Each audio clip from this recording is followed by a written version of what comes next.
दोस्तों, गाय की सेवा करने से, गाय को रोटी खिलाने से क्या फल मिलता है? गाय के किस अंग को स्पर्श करने से रोग नष्ट होते हैं? गाय को नमस्कार करने से क्या फल मिलता है? इसके मनुष्य को कितने फायदे मिलते हैं? आज इस प्राचीन महान कथा के माध्यम से हम आपको बताते हैं। तो चलिए, बिना देरी किए आपको सुनाते हैं गौमाता की यह महान कथा। दोस्तों, एक बार देवर्षि नारद भगवान श्री कृष्ण से मिलने के लिए द्वारका नगरी में पधारते हैं। भगवान श्री कृष्ण के पास आकर नारद जी उन्हें प्रणाम करते हैं। देवर्षि नारद को देखकर भगवान श्री कृष्ण प्रसन्न हो जाते हैं और पूछने लगते हैं, हे देवर्षि, आपका द्वारका में स्वागत है। आज किस प्रयोजन से द्वारका में आने का आपने निर्णय लिया? देवर्षि नारद हर्ष के साथ कहने लगते हैं, हे प्रभु, आप तो सब कुछ जानते हैं, फिर भी इस दास से पूछ रहे हैं। भला आपसे कोई बात छिपी हुई है? मेरे मन में क्या प्रश्न है, आपको भली भांति पता है।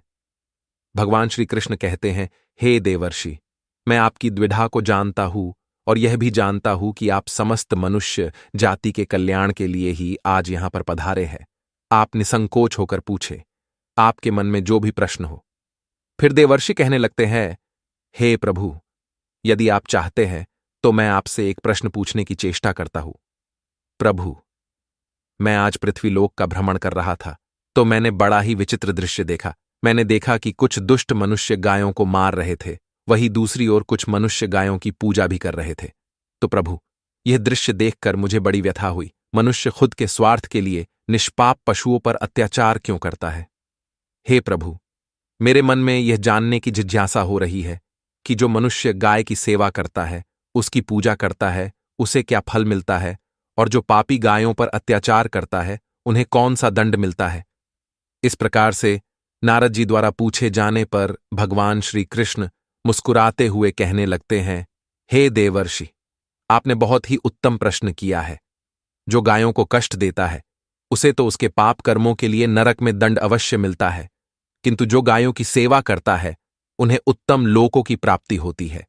गायों की सेवा करने से पृथ्वी लोक पर और परलोक में मनुष्य को कौन सा फल मिलता है, मैं आपको इस कथा के माध्यम से समझाता हूं। हे देवर्षि, आप इस कथा को ध्यान से पूरा जरूर सुने। इस कथा को जो भी मनुष्य सुनता है और इसका प्रचार करता है, उसके समस्त पाप नष्ट हो जाते हैं, उसे धन धान्य की प्राप्ति होती है और मृत्यु के बाद वह मेरे धाम गोलोक में जाता है। देवर्षि कहने लगते हैं, हे प्रभु, यह मेरे सौभाग्य है कि आपके मुख से मुझे यह कथा सुनने को मिल रही है। मैं इस कथा को ध्यान से पूरा सुनूंगा और इसका प्रचार मनुष्यों में करूंगा। भगवान श्री कृष्ण कहते हैं, हे देवर्षि, प्राचीन काल की बात है। पृथ्वीलोक पर वैवस्वत मनु के वंश में एक दिलीप नाम के राजा हो गए हैं। महाराज दिलीप धर्म का पालन करने वाले, गुणवान, चरित्रवान तथा महापराक्रमी थे। उन्होंने धर्मपूर्वक पृथ्वी का पालन किया और अपनी प्रजा को सदैव ही प्रसन्न रखा। उनकी प्रजा सदैव उनसे संतुष्ट रहती थी। मगध देश की राजकुमारी सुदक्षिणा महाराज दिलीप की पत्नी थी। महाराज दिलीप और महारानी सुदक्षिणा बड़ी ही प्रसन्नता से रहने लगे थे, किंतु अनेक वर्ष बीत जाने के बाद भी महारानी के गर्भ से कोई संतान नहीं हुई। तब महाराज दिलीप एकांत में बैठकर सोचने लगे कि मैंने कभी कोई पाप नहीं किया है और मैंने सदैव ही धर्म के मार्ग पर चलकर ही सभी कार्य किए हैं, फिर भी मेरे किस दोष के कारण मुझे संतान प्राप्ति नहीं हो रही है। इतना सोचकर वे बहुत चिंतित हो गए। फिर उनके मन में एक विचार आया कि इस समस्या का समाधान केवल गुरु वशिष्ठ जी ही कर सकते हैं। वे ही मुझे मेरे दोष के बारे में बताएंगे और पुत्र प्राप्ति के लिए कोई उपाय बताएंगे। इतना सोचकर महाराज दिलीप अपनी पत्नी के साथ गुरु वशिष्ठ जी के आश्रम पर पहुंच गए। आश्रम पर वशिष्ठ जी नित्य कर्म, ध्यान आदि कार्य समाप्त करके अपनी पत्नी अरुंधति के साथ बैठे हुए थे। उसी समय महाराज दिलीप रानी के साथ उनके पास जाते हैं और उनका दर्शन करते हैं। वशिष्ठ जी ने महाराज दिलीप का स्वागत किया और उनकी पत्नी अरुंधति ने महारानी का स्वागत किया और उनका कुशल मंगल पूछते हुए उन्हें आशीर्वाद दिया। वशिष्ठ जी महाराज दिलीप से कहने लगे, हे राजन, सब कुशल मंगल तो है ना? आप और महारानी का आज अचानक वन में मेरी कुटियाओं में पधारने का क्या प्रयोजन है? किस कारण से एक महान सम्राट को अपना राजपाट छोड़कर इस वन में आना पड़ा? इक्ष्वाकुकुल के सभी राजा महाराज पुत्र उत्पन्न करके उन्हें अपना राज्य सौंपकर तपस्या करने के लिए वन में आते हैं। किंतु आप अभी भी जवान हैं। आपने अभी अभी राज्य का कार्यभार संभाला है। आपने अभी तक पुत्र भी उत्पन्न नहीं किया है। फिर आप ऐसे अपना राजपाट छोड़कर वन में क्यों चले आ गए? ये आप जैसे महान सम्राट को शोभा नहीं देता है। फिर महाराज दिलीप कहते हैं, हे महर्षि, मैं आपके यहां पर तपस्या करने के लिए नहीं आया हूं। गुरुदेव, मैं आपके पास सहायता मांगने के उद्देश्य से आया हूं। कृपया आप मेरी सहायता कीजिए, मैं बहुत दुख में हूं। फिर महर्षि अगस्त्य कहते हैं, हे राजन, आपके जैसे महान सम्राट को भला किस बात की सहायता चाहिए? आप तो स्वयं सभी की रक्षा एवं सहायता करने में सक्षम हैं। महाराज दिलीप कहते हैं, हे गुरुदेव, मैं आपके पास यह जानने के लिए आया हूं कि किस दोष के कारण मुझे अभी तक पुत्र की प्राप्ति नहीं हुई है।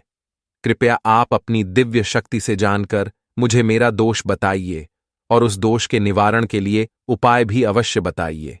पुत्र के बिना मेरा जीवन व्यर्थ हो जाएगा, मुझे मुक्ति नहीं मिलेगी। तब महर्षि अगस्त्य कहते हैं, हे राजन, ये तो आश्चर्य की बात है, मैं अवश्य आपकी सहायता करूंगा।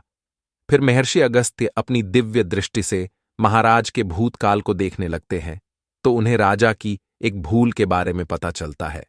महर्षि अगस्त्य महाराज से कहते हैं, हे राजन, आपसे एक बड़ी भूल हुई है जिसका आपको ज्ञान नहीं है।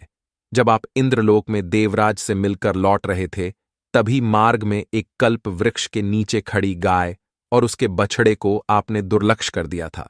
वह गाय और उसका बछड़ा अत्यंत भूखे और कष्ट में थे। आपने उस कामधेनु गाय को ना भोजन कराया और ना ही उसे नमस्कार किया।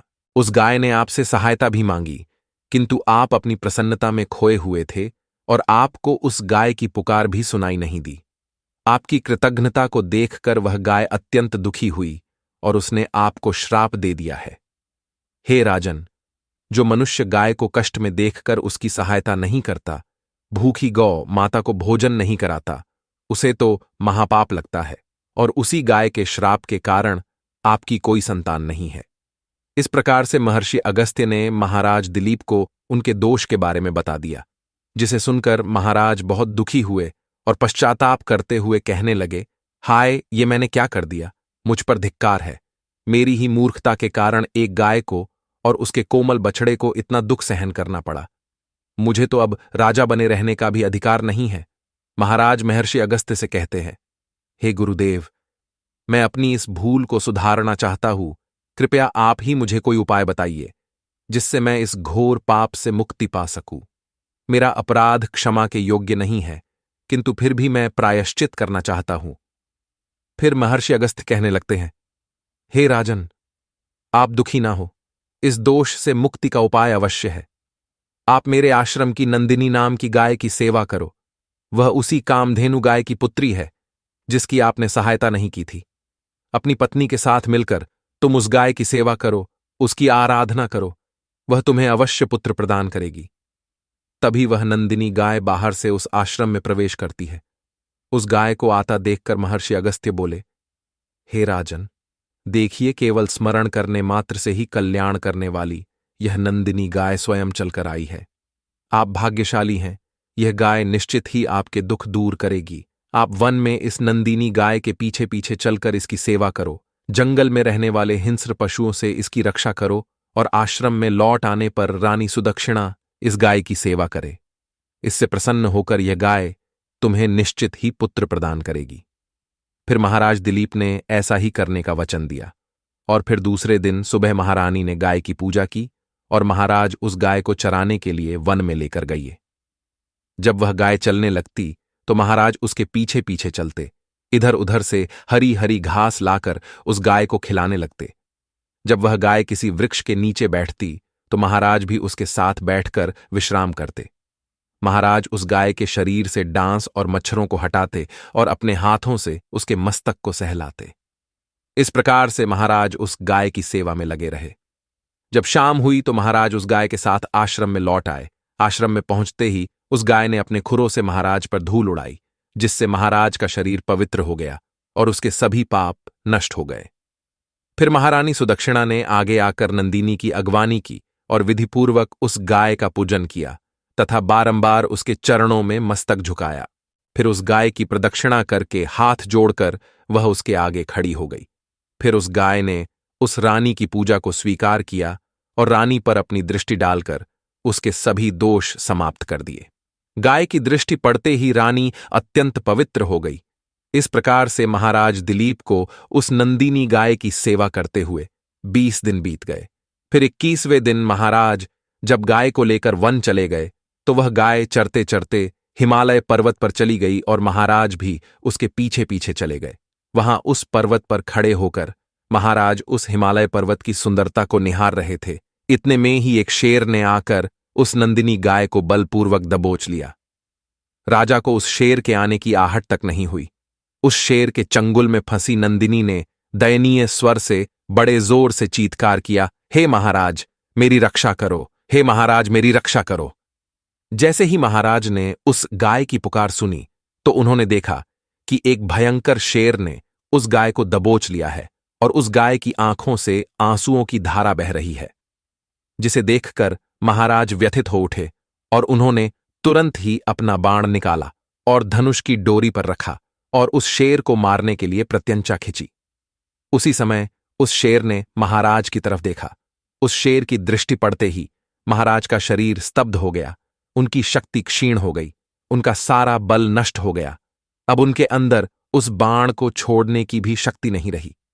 फिर वह शेर उस महाराज से बोलने लगा, हे राजन, मेरे ऊपर प्रहार करना तुम्हारे बस की बात नहीं है, क्योंकि भगवान शिव मेरी ही पीठ पर पैर रखकर नंदी पर बैठते हैं।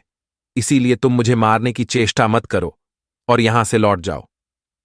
विधाता ने इस गाय को आज मेरा ग्रास नियुक्त किया है, इसीलिए तुम इसमें दखल मत दो। मैं जानता हूं तुम सूर्यवंश में जन्मे हुए राजा दिलीप हो। इस हिमालय पर्वत पर भगवान शिव की बड़ी माया फैली हुई है, इसीलिए तुम तुरंत ही यहां से निकल जाओ। फिर महाराज बोलने लगे, हे मृगराज, कृपया आप इस गाय को न मारे। यह महर्षि वशिष्ठ जी की संपूर्ण मनोरथों को पूर्ण करने वाली नंदिनी गाय है। इसकी हत्या करने पर तुम्हें महापाप लगेगा। गुरुदेव ने मुझे इस गाय की रक्षा और सेवा करने का आदेश दिया है। इस गाय का एक बछड़ा भी है जो घर पर इसकी राह देख रहा है। मैं इस गाय को मरने के लिए छोड़कर नहीं जा सकता। तुम भगवान शिव के सेवक हो, इसीलिए तुम्हारे हाथ से इस गाय को छुड़ाना मेरे लिए असंभव है। इसीलिए हे मृगराज, मेरी आपसे विनती है कि आप इस गाय को जीवनदान दो। इस गाय के बदले में मैं तुम्हें अपना शरीर समर्पित करता हूं, जिससे तुम्हारी भूख भी शांत हो जाएगी और इस गाय की रक्षा भी हो जाएगी और मेरे वचन का पालन भी हो जाएगा। साथ ही गौ रक्षा के लिए प्राण त्यागने से मुझे उत्तम गति की प्राप्ति होगी। इतना कहकर महाराज उस शेर के सामने हाथ जोड़कर बैठ गए और आंखें बंद की। फिर अचानक से उस राजा के कानों में स्वर पड़े, बेटा उठो, मैं तुम्हारी सेवा से अत्यंत प्रसन्न हूं। यह सुनकर महाराज उठ खड़े हुए और उन्होंने अपने सामने उस गाय को देखा और वह शेर कहीं दिखाई नहीं दे रहा था। तब वह नंदिनी गाय राजा दिलीप से कहने लगी, हे राजन, मैंने ही अपनी माया से शेर का रूप धारण करके तुम्हारी परीक्षा ली है। यमराज भी मुझे पकड़ने का विचार नहीं कर सकते। मेरी रक्षा के लिए तुम अपने प्राण देने के लिए तैयार थे, इसीलिए मैं तुम पर बहुत प्रसन्न हूं। अब तुम मुझे वरदान मांगो, जो तुम्हारी मनोकामना है वह कहो, मैं अवश्य पूर्ण करूंगी। महाराज दिलीप कहते हैं, हे गौ माता, मेरे मन में जो इच्छा है आप वह अवश्य जानती होंगी। कृपया मुझे पुत्र प्रदान कीजिए, मेरी यही कामना है। फिर उस नंदिनी गाय ने कहा, हे बेटा, तुम पत्ते के द्रोण में मेरा दूध लेकर उसका पान करो। इससे तुम्हें अत्यंत बुद्धिमान और गुणवान पुत्र की प्राप्ति होगी। महाराज दिलीप कहने लगे, हे माता, इस समय पर मैं आपके मधुर वचन सुनकर ही तृप्त हो चुका हूं। अब आप मेरे साथ आश्रम पर चलिए और मैं आपकी पूजा आराधना करके तथा मेरे अनुष्ठान को पूरा करके आपके अमृत समान दूध का पान करता हूं। उसके बाद महाराज दिलीप उस गाय को लेकर आश्रम चले गए। आश्रम में पहुंचने पर महारानी सुदक्षिणा ने आगे आकर उस गाय का पूजन किया। तब उस गाय ने कहा, हे महारानी, आप मेरी पीठ को स्पर्श करें, इससे आपको अत्यंत गुणवान, बलवान और विद्वान पुत्र की प्राप्ति होगी। फिर महारानी ने गाय की पीठ को स्पर्श किया। महाराज और महारानी ने उस गाय की विधिवत पूजा आराधना की और उनके अमृत के समान दूध को प्रसाद समझकर ग्रहण किया। उन दोनों की प्रसन्नता देखकर महर्षि वशिष्ठ कहने लगे, हे राजन, अब यह गाय तुम दोनों पर प्रसन्न है, तुम्हारी मनोकामना अवश्य पूर्ण होगी। जो भी मनुष्य गाय की सेवा करता है, उसे भोजन कराता है, उसकी प्रदक्षिणा करता है, उसके सभी मनोरथ सफल होते हैं। जो भी गाय की रक्षा करता है, उसकी कभी दुर्गति नहीं होती है। मृत्यु के बाद वह गोलोक में जाता है और भगवान श्री कृष्ण के साक्षात दर्शन करने का सौभाग्य उसे प्राप्त होता है। जो श्रद्धापूर्वक गाय का दूध पीता है, वह सभी रोगों से दूर रहता है। जो गाय की पीठ पर जो कुबड़ होता है, उसे स्पर्श कर लेता है, उसके सभी दोष और पाप नष्ट हो जाते हैं। जो गाय का दान करता है, वह वैतरणी नदी को गाय की पूंछ पकड़कर पार कर लेता है। जो स्त्री रोज गाय को रोटी खिलाती है, वह सौभाग्यशाली बन जाती है। गाय समस्त पापों का नाश करने वाली और सभी मनोरथों को पूर्ण करने वाली है। अतः सदैव इसका रक्षण, पूजन तथा इसे भोजन कराना चाहिए। इतना करने से ही मनुष्य सभी ऐश्वर्यों को प्राप्त कर लेता है, उसकी दरिद्रता समाप्त हो जाती है। फिर भगवान श्री कृष्ण कहते हैं, हे देवर्षि, इस प्रकार से महाराज दिलीप द्वारा गाय की सेवा करने से उन्हें एक पुत्र की प्राप्ति हुई, जिसका नाम रघु रखा गया, जिसके नाम से इस पृथ्वी पर सूर्यवंश की ख्याति हुई और बाद में उसका वंश रघुवंश नाम से प्रसिद्ध हुआ। तो दोस्तों, आप भी नित्य गाय की सेवा करें, रोज गाय को रोटी खिलाए, गाय की रक्षा करें। आपको यह कथा कैसी लगी कमेंट करके जरूर बताएं। जानकारी अच्छी लगी तो वीडियो को लाइक करें, कमेंट में जय श्री कृष्ण और जय गौ माता जरूर लिखें। साथ ही चैनल को सब्सक्राइब करें। आप सभी का धन्यवाद।